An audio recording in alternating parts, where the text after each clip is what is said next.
Alfred ராஜாவும் பிச்சைக்காரனும். அரண்மனையொட்டி வசித்த பிச்சைக்காரன் ஒருவன் அந்த அரண்மனை கதவில் ஒட்டப்பட்டிருந்த அறிவிப்பை கண்டான். அதில் மன்னர் விருந்தளிக்கப் போவதாகவும் அரச உடை அணிந்து வருவோர் மட்டுமே அனுமதிக்கப்படுவர் என்றும் குறிப்பிடப்பட்டிருந்தது.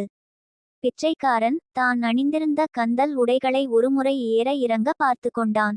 நிச்சயமாக அரசரும் அவருடைய குடும்பத்தினரும் மட்டுமே ராஜ உடை உடுத்தியிருக்க முடியும் என எண்ணினான்.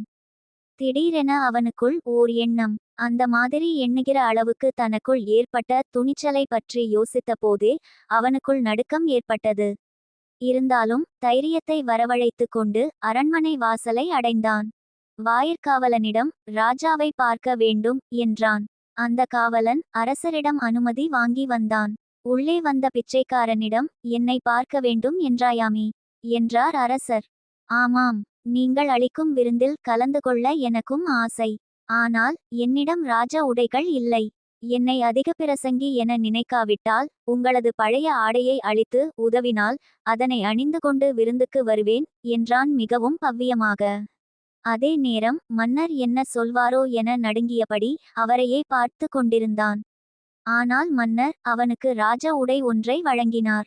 அந்த உடையை உடுத்திக் கொண்டவன் கண்ணாடி முன் நின்று கவனித்தான். தோற்றத்தில் கம்பீரம் மிளிர்வதைக் கண்டு வியந்தான். அப்போது மன்னர் அவனிடம், விருந்தில் கலந்து கொள்வதற்கு தகுதி உடையவனாகி விட்டாய். அதைவிட முக்கியமான ஒன்று, இனி உனக்கு வேறெந்த உடையும் தேவைப்படாது. உன் ஆயுள் முழுவதும் இந்த உடை அப்படியே இருக்கும். துவைக்கவோ தூய்மைப்படுத்தவோ அவசியம் இருக்காது என்றார். கண்ணீர் மல்க மன்னருக்கு நன்றி கூறி விட்டு கிளம்ப எத்தனித்தவன் மூலையில் கிடந்த தனது பழைய ஆடைகளை கவனித்தான். அவனது மனம் சற்றே சலனப்பட்டது. ஒருவேளை அரசர் கூறியது தவறாக இருந்து இந்த உடைகள் கிழிந்துவிட்டால் அப்போது நமக்கு பழைய உடைகள் தேவைப்படுமே என யோசித்தவன் சட்டென சென்று தன் பழைய உடைகளை வாரிக்கொண்டான். வீடு வாசல் இல்லாத அவனால் பழைய துணிகளை எங்கேயும் வைக்க முடியவில்லை. எங்கே போனாலும் பழைய ஆடைகளையும் சுமந்தே திரிந்தான். மன்னர் அளித்த இரவு விருந்தையும் அவனால் மகிழ்ச்சியாக ஏற்க முடியவில்லை. அடிக்கடி கீழே விழுந்துவிடும் பழைய துணிகளை சேகரிக்கும் மும்முரத்தில் பரிமாறப்பட்ட பதார்த்தங்களை சரிவர ருசிக்க முடியவில்லை. அரசர் சொன்னது உண்மை என்பது நாளடைவில் அவனுக்கு புரிந்தது. அவர் கொடுத்த ஆடை அழுக்காகவோ கிழியவோ இல்லை. ஆனாலும் அந்த யாசகனுக்கு பழைய உடைகள் மீது நாளுக்கு நாள் பிடிப்பு அதிகமானது.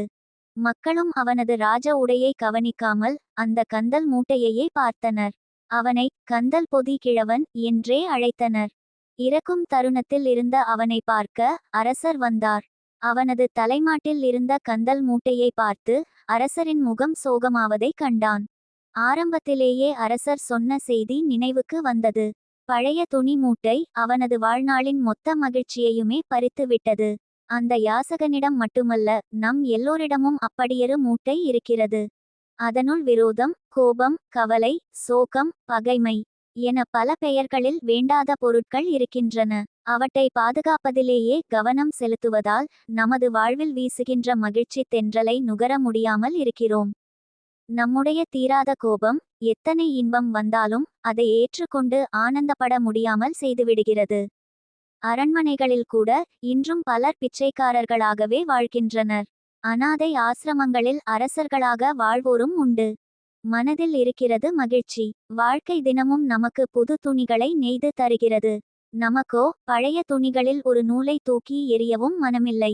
நம் வீடுகளில் என்றோ வாங்கிய பல பொருள்கள் நிரம்பி இருக்கின்றன. அவற்றால் எந்த பயனும் இல்லாவிட்டாலும் தூக்கி எறிய மனமில்லை. வீடையே குடோனுக்கு இணையாக மாற்றி குடித்தனம் நடத்துபவர்களும் இருக்கின்றனர். இல்லத்தை மட்டுமல்ல, உள்ளத்தையும் குடோனாக்கி பழைய சரக்குகளை பத்திரப்படுத்தினால் அவற்றின் அழுகல் நாற்றம் உதடுகளின் வழியே சொற்களாகவும் கரங்களின் வழியே செயல்களாகவும் வெளிப்பட்டு வேதனையையே விநியோகிக்கும், வெளிச்சத்தை வழங்காது. நீதி, மகிழ்ச்சியாக இருப்பதற்கு காரணங்கள் தேவையே இல்லை. Web links